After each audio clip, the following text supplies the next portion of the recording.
للناس اللي يحبوا الذوق والبنه. كاتو سون شوكولا كلاصاج بريستيج بزاف شباب للحفلات التخرج والنجاحات والعيد. هنا نخدموا لا غاناش، عندنا شوكولا اولي انوار ندوبوهم باماري ولا ميكرووند، نضيفوا عليهم كريم اللي كي تكون سخونه مع نوازات تاع الزبده، نخلطوهم ونميكسيوهم باش تحصلوا على اون غاناش تكون ليس. نخلوها في حاره الغرفه ليله كامله ولا 6 سوايع.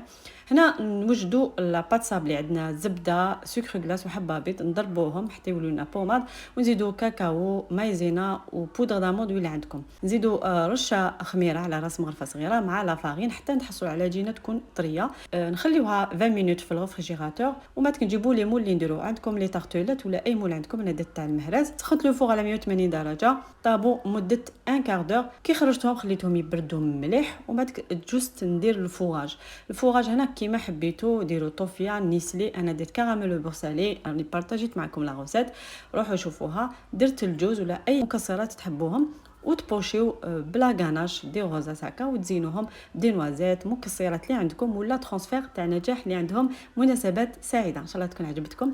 ابونيو، راهم جايين ورشات مجانيه، ما طراتيش. سلام.